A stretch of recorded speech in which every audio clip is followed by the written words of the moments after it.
Hi everybody and big welcome to a cEDH TV combo tier list. Now in a previous video I talked about ranking commanders after a tier list. This is really something that I truly personally believe in. You can take a look at the video up there in the corner or in the description below the video if you don't hear the specific details that I've said. However, ranking combo and stuff like that is something I think we can do. So if we take a close look at the setup that we have here, you can see that I have a bunch of cards down there in the corner of potential combos.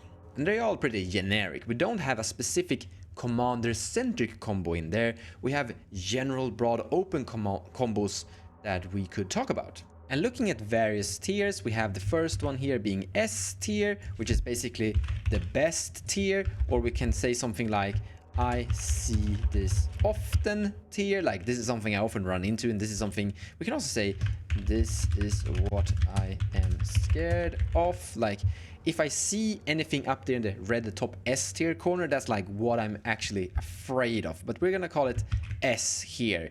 But we could also say something I have to recommend, because this is like what I would tell someone to do if they're kind of new to the format. They want to have something really strong and go to a tournament, just have something generic. But we're gonna say that to be S for now. Then the white one here is just basically good stuff that works, or things that you sometimes see. And I also kind of say something slower than S tier, basically the up one. But we can also call this one not so scared of. This is something that the white one, if I see someone going for that strategy, I'm like, yeah, I can delay my interaction versus that a tiny bit compared to how I would react to how I would threat assess the S1 up there. But we're gonna call it A so far. Then we have the yellow, which is honestly decent. It kind of works. We're gonna have that as a B, and then on this one that is currently uncommon is gonna be C. Here we describe the C part as something that rarely happens. Like it happens now and then, and you're a little bit surprised. We can actually call it surprise attack. Like this is it happens when it happens, but it's very rare that it happens. So C. Now the last one, which is the D tier, will stand for, there we go, dead. Combos that have been good, maybe even S tier once in a day, but now no one is playing them, and I don't want to recommend anyone going for the dead tier. The first one out, we have Ad Nauseam. Yeah, it's S tier. It's absolutely amazing. This is something to be really scared of. You ritual it out as fast as you can.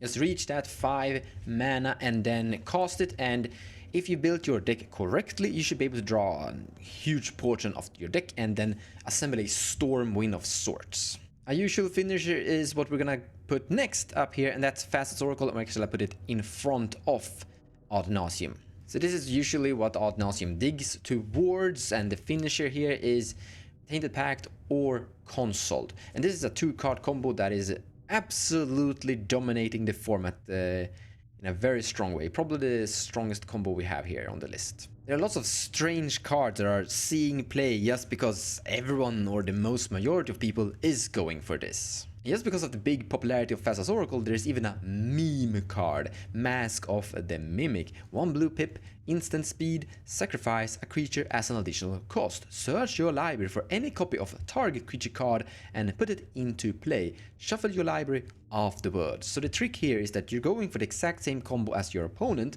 An opponent cast Fastest Oracle, you cast Mask of the Mimic in response to the Fastest Oracle trigger, targeting the Fastest Oracle, searching out your Fastest Oracle into play and win on top of that opponent in instant speed. But a much stronger card here is Praetor's Grasp, a tutor that searches an opponent's deck, and because basically everyone or close to everyone is playing the Fastest Oracle combo, and you're in some form of a mirror match, you can use that tutor to remove that Fastest Oracle potential plan A combo for them, but still gain the card yourself. Next up we have Aetherflux Reservoir. It's dead. Or maybe not dead entirely, it could be placed here in C as a rare tier, because like there are some play times that I run into someone actually trying to win with an Aetherflux Reservoir, but in the end it's basically been replaced by better cards. They are better finisher than this big artifact. Next up is Ariok Salvager, and the trick is that you use Lion's Eye Diamond to discard your entire hand and basically gain infinite mana, returning Lion's Eye Diamond from your graveyard to your hand, recasting it, and go, yeah, win with your commander that can win from infinite mana. It's kind of dead, but also probably here in C, it's like sometimes you see someone go for this. It's not a terrible combo, but it's usually different things that you do instead of that. Brain Freeze is basically replacing Ariok Salvager in a very efficient way. So I could be up here in C, but in general it's quite dead. Brain Freeze is the card that is basically replacing Ariok Salvager and Aetherflux Reservoir in a way. And why they are both dead. But there's another card you might see in the tier list down there that is making all of this work and happen. Next up we have Birthing Pod, and this is a really cool combo which I've actually seen an upgrade. There's this Planeswalker. I didn't want to include a Planeswalker, it's basically the same thing. So the Planeswalker will join the Birthing Pod position as well. You sacrifice a creature and finds Felidar Guardian that will flicker the Birthing Pod, that will now sacrifice a Felidar Guardian into Karmic Guide that reanimates the cat. So you flicker Birthing Pod again, using Birthing Pod to sacrifice Felidar Guardian into Kiki-Jiki, tap Kiki-Jiki to make a token out of a Karmic Guide that reanimates the cat, and now the cat will flicker Kiki-Jiki, and boom, you have Kiki-Jiki and infinite cats. And honestly, this combo has a lot of potential still. We could absolutely place it in A as a weaker, little bit slower combo compared to the S tier. Like, this is also the fastest things you can do, so to say, and A is a bit slower in this regard. But it's a decently fast combo, and honestly I'm a little bit torn whether it's going to into A or B.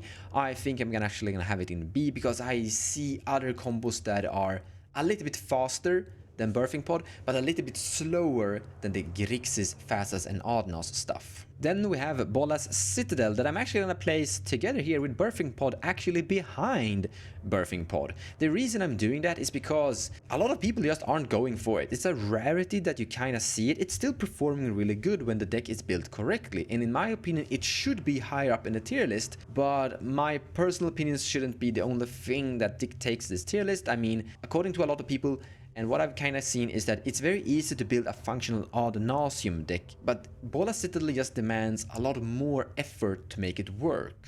You could almost place it in C because it's very rare that you actually run into someone going for Bolas Citadel, but the potential in that one card owns 6 mana is quite a lot, but reaching 6 mana isn't impossible in a black deck in a format where we have Dockside Extortionist anymore, so there's huge potential in that card, but you need to work a lot to make it work. Next one is Conspicuous Snoop. I'm placing this in B because it's very telegraphed, or well, you can win from out of nowhere, but you need a lot of mana to win from out of nowhere. In the same turn you're actually revealing that you're going for it. Often though I see people like put it into, like, not this thing into play. You cast a Goblin Recruiter and then you put the entire chain in top of your library and then you sometimes pass turn. And that's what's making it telegraphed, but not making it telegraphed just demands that you cast Goblin Recruiter, draw a card, and then pay a bunch of mana to put everything into play and make it happen. But another big problem with this combo is that if you accidentally draw any of the pieces, then you can't go for it unless you have a Brainstorm or something that will shuffle them back into your library. It definitely has speed and potential, but the reason it's not in A is because that, just like Bolas Citadel, you have to build your deck in a kind of, like, you have to include dead cards in the deck to make it work. Then we have the big overrun trick, tricking a Craterhoof into play and just overrunning. I'm actually having Craterhoof here as a big collective of the overrun concept. I'm gonna put that in C. I actually added just another like card version, basically the same Elish Norn, also putting that in C. They might even both go into D as well. I might have the overrun concept, Greatroof Behemoth, up here in C and Elish Norn in D. But I want to emphasize, and I'm talking specifically about Greatroof Behemoth, that is very dead. I'm talking about strategies that somehow create an overrun effect. That's somewhere in C. Like, sometimes you see that happen, but it's a very big rarity and it feels very slow-ish towards that. Then we have divergent transformation. I'm not talking specifically about the polymorph strategy. We come to that later. We're talking about the divergent transformation strategy that is different. It can win more in instant speed, or you can assemble two specific creatures that will perform a cool combo. What you usually find is Thassa's Oracle and Spell Seeker, and Spell Seeker will find them only consultation. We have Thassa's Oracle up there in the S tier, so you can still, with this combo, go for the Thassa's Consult combo. It's just building themselves together, so to say. But it feels like I'm the only one playing it, so I'm actually gonna have it here in B because of its unpopularity. But I'm gonna have it probably just behind Birthing Pod here, in front of Bola Citadel. Next up, Doomsday. I really like Doomsday. It should be up here, but it's definitely not. It's probably down here, dead. It's so rare that you actually see someone go for Doomsday, and the big reason is probably Opposition Agent. But the card absolutely has power, and there are people that actually go for this combo still, so we have to have it a little bit higher, so definitely C. A big reason to Doomsday's general weakness is that it demands some form of build construction. You need to have few specific cards inside your deck to kinda more or less make it work. Should probably be in front of these two though. Then we have Dual Caster Mage, that is a combo together with Twin Flaming Heat Shimmer. It's basically a weaker version to Thassa's Consult, a mono-red version, more mana so to say. This is never really a plan A. Like plan A is what you mainly go for. It's somewhere like a plan B, so definitely in the B tier. But it's heavily played, and the reason why it's heavily played is because all the free cards you currently see are quite good currently in the format. These are cards you can find inside someone's deck, but they're never really going for it the first thing they do. Emil the Blessed, definitely A. The trick here is to make infinite mana with a 2-card combo, Dockside Extortionist and Emil, and then win from infinite mana with your commander outlet. This is definitely a solid functional plan A combo that is weaker, slower compared to the Grixis potential speed. Then we have Final of Devastation that usually tutors for Dockside, and this is a tutor, not really a win con. Well, it sometimes actually is a win con. I've lost 2 people overrunning with this thing. It's actually also usually a finisher. Once you have infinite mana, you can draw out your entire deck, you can put all your creatures into play, you cast this to enable haste and attack and win. The reason I'm having it up here though is because it's sometimes for that X10 making all your creatures into 10/10s and basically winning a game in an old-fashioned normal beatdown way, the overrun way. But the big difference between the Great Roof Behemoth overrun way is that Great Roof Behemoth overrun way in this example would be the plan A, where this Final of Devastation is just an accident, like a plan B accident, so to say. And the reason we have Final of Devastation in the B tier is because that card is absolutely amazing. 4 mana Dockside, yeah, that's a very good include. Next up, Food Chain. This is a dead combo. Absolutely dead. It's gonna be the lowest of the dead too. Now this used to be an A tier combo. It used to be like up here, but a lot of happened in the format. Like there are cards that are basically taken over, and the commanders that go for this haven't really done greatly with it. Then we have Heliod, Sun Crown, and it's gonna be here somewhere, probably in front of yeah, probably in front, maybe even in front of Birthing Pod. It's a tricky spot. I think we're gonna have it actually behind the Birthing Pod, just because it's a 2-card combo. I'm not that terrified from Heliod Walking Ballista 2-card combo trick. It's usually a combo inside mono white, or in a commander deck with a really low amount of color access. The biggest problem with this combo and why it's so low, actually maybe we should have it below Divergent when I think about it, because the amount of mana you need is actually quite a lot. 4 mana for Walking Ballista, 3 mana for Heliod, that's 7, and then 2 more to activate Heliod, so you kind of have to build into it. First you cast Heliod, and then later you cast Walking Ballista or something of the sort. Then we have the Helm of Obedience, Rest in Peace combo. I just have to place it here in dead. It's actually, it's even behind Food Chain, honestly. It's usually been here once upon a time, but it's climbed down to dead now that we have Heliod.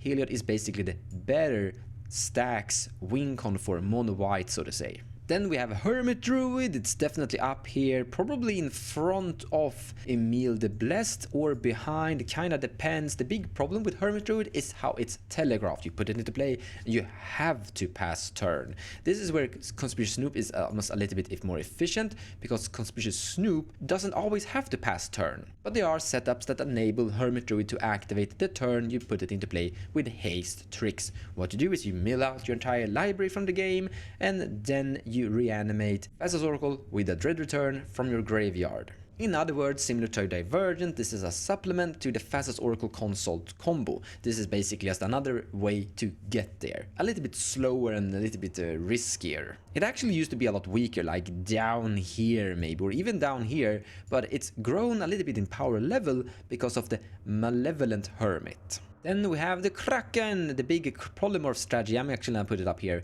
Maybe in front of Emile the Blessed or behind Emile, hard to say.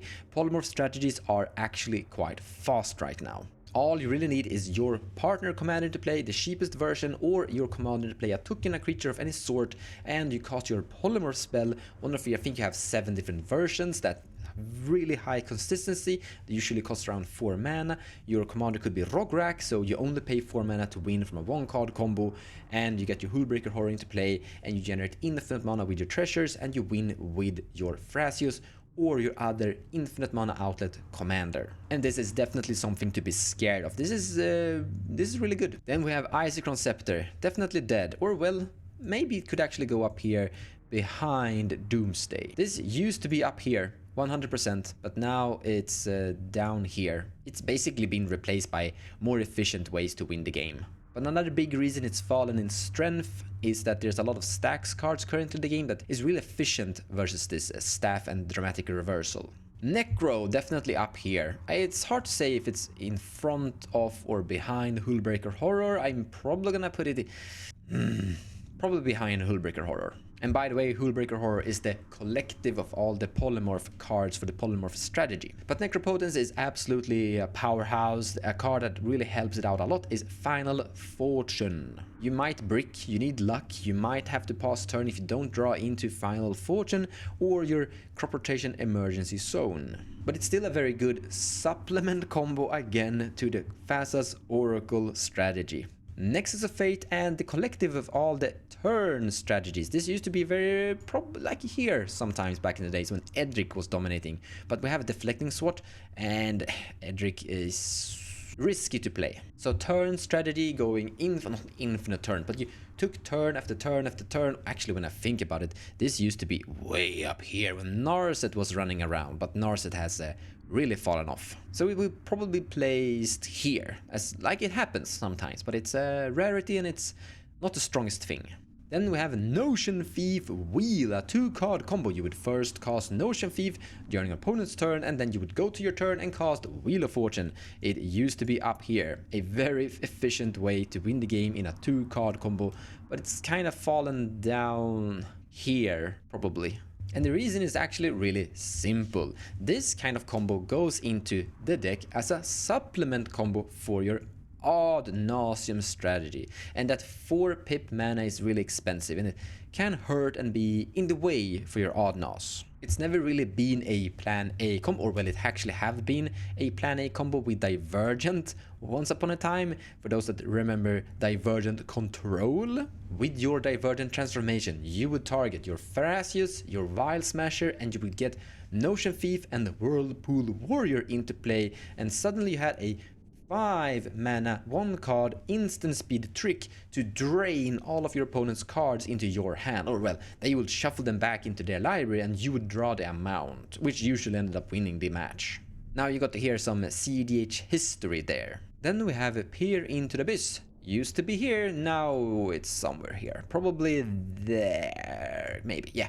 It's actually been dropping from a bunch of Ad Naus lists, because that 7 mana from Peer into the Abyss hurts when you Ad Naus. It is honestly just better to focus directly on the Ad Nauseam. Protein Hulk is actually still a thing. It used to be up here together with Flash, but now it's somewhere around here, probably. No, wait, behind Conspicuous Snoop. There are some tricks still around utilizing Hulk in strange, non-flashy ways. mostly with Minsk and Academy Rector and Pattern of Rebirth together to basically trick Proton Hulk into play and then sacrifice Proton Hulk to gain a trigger. Reanimating Rasakef used to be somewhere around here. Rasakats was very efficient, really fast, and it's kind of fallen down to here behind, or maybe there in front of Birthing Pod, honestly. The biggest problem with this is that it's a 2-card combo Entomb, or well, discard outlet if you have it in your hand, but Entomb, Reanimate, you have it in your hand, but then you have to have creatures to be able to win through it. But there's a lot of different things that actually interact with this: anti-graveyard, anti-surge, anti-creature activations, and you're shutting this down. Season Past loop used to be somewhere around here, or maybe here actually, yeah, maybe here honestly, but it's actually fallen down there, being very dead. When the card came, there were a few cute tricks that made it kind of work and actually do something good, but yeah, it's not the best anymore. Timur's Sabertooth is the non-white Emil the Blessed version with Dockside. You sometimes actually run into it these days when someone wanna win with infinite mana and they can't have Emil. Dockside is absolutely amazing, and this card is like fine. But there's a lot of other combos out there on the mono green that actually utilize this to do really cool creature greeny tricks. Then we have a great finisher, Underworld Breach. We started strong with Ad Nauseam and then Thassa's Consult. It's gonna go up here, just behind Thassa's Consult, but in front of Ad Nauseam. This is actually more or less the card I've replaced Aetherflux Reservoir and Aurochs Salvagers completely, and also Icy-Crown Scepter. So if we take a close look at this tier list, Grixis on top, then very similar Grixis stuff is just behind it. What kinda sticks out is the Polymorph strategy and Emil that is different, but the Necropotence, the Hermit Druid, the Peer into the Abyss, that is still Grixis. Now you're gonna say that Hermit Druid is not Grix, it's green, but it's part of the Grixis concept. Then we have B with a lot of different stuff, C with some strange things, and then D with ancient history. But I would like to point out that I don't think that if you have a combo in, for example, B, that you have a really weak deck, because it's not only the speed and the consistency of the combo in your deck that matters the most for your deck's total evaluation and your commander's total evaluation. This is just a short video to showcase the combo tier list power level that we have available that we could build decks from. But also I'd like to mention that we haven't looked at a single commander centric combo, only the generic ones. I hope you liked the video and that you found it informative. Thank you so much for watching, and take care guys. I'll see you next time.